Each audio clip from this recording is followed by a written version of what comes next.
Hello বন্ধুরা, আমি দীপা চলে এসেছি আজকে একটা নতুন ভিডিও নিয়ে। তোমরা সকলে কেমন আছো? আশা করি তোমরা সকলে খুব ভালো আছো। তোমরা আমার পরিবারেরই একজন হয়ে গেছো। এখন যা কিছু বানাই ইচ্ছে হয় তোমাদের সাথে ভিডিও বানিয়ে শেয়ার করি। সেই রকমই আজ খুব ইচ্ছে হলো যে আমি ফুচকা খাবো।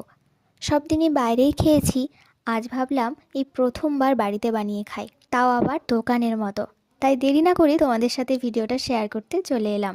এবার বলি চলো কিভাবে ফুচকার মশলাটা বানালাম। আর এই মশলাটা টক জল এবং আলুতে তোমরা দিতে পারবে। বলি আমি কি কি দিয়ে এই মশলাটা বানালাম। প্রথমে গোটা জিরে, গোটা ধনে, শুকনো লঙ্কা, এলাচ, লবঙ্গ আর অল্প দারুচিনি, ব্যাস সব কটাকে আলাদা আলাদাভাবে ভেজে নেব। আলাদা আলাদাভাবে ভাজলে এর স্মেলটা খুব সুন্দর থাকবে আর খেতেও সুন্দর হয়। তাই তোমরাও এইভাবে আলাদা আলাদাভাবে ভেজে নেবে।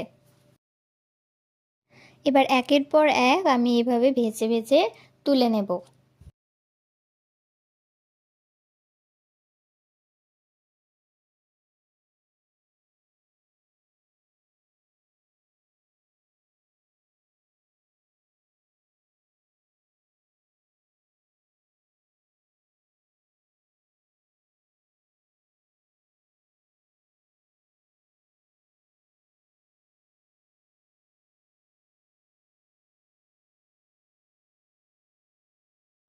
এবার আমার মশলা ভাজাটা কমপ্লিট হয়ে গেছে। এবার এগুলোকে পেস্ট করে নেব। এর সাথে দোকানের মতো স্বাদ পেতে চাইলে 2 চামচ নুন আর অল্প গোলমরিচ, ব্যাস এই দুটোকেও একসাথে ভেজে নেবে। আমার কাছে গোটা গোলমরিচ ছিল না, পেস্ট ছিল, তো আমি পেস্ট দিয়েই একটু ভেজে নিয়েছি। ব্যাস এই সব কটাকে একসাথে পেস্ট করে নিলেই মশলা কিন্তু একদম রেডি।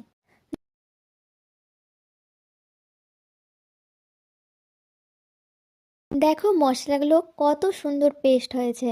দাঁড়াও দাঁড়াও, মশলা এখনো তো বাকি আছে। একটু আদা আর 2 কাঁচা লঙ্কা আর পুদিনা পাতা কুচি বেটে নিতে হবে। তাই একটু আদা, 2 কাঁচা লঙ্কা, ধনেপাতা কুচিয়ে নিলাম। চলো এবার টক জলটা বানিয়ে ফেলি।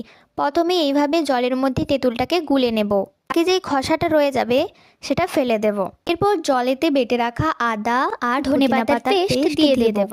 এরপরে দেব পরিমাণ মতো বিট লবণ, তার সাথে সেই স্পেশাল মশলা 1 চামচ।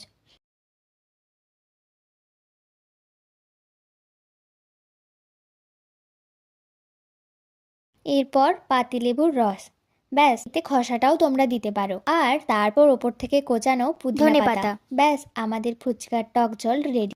চলো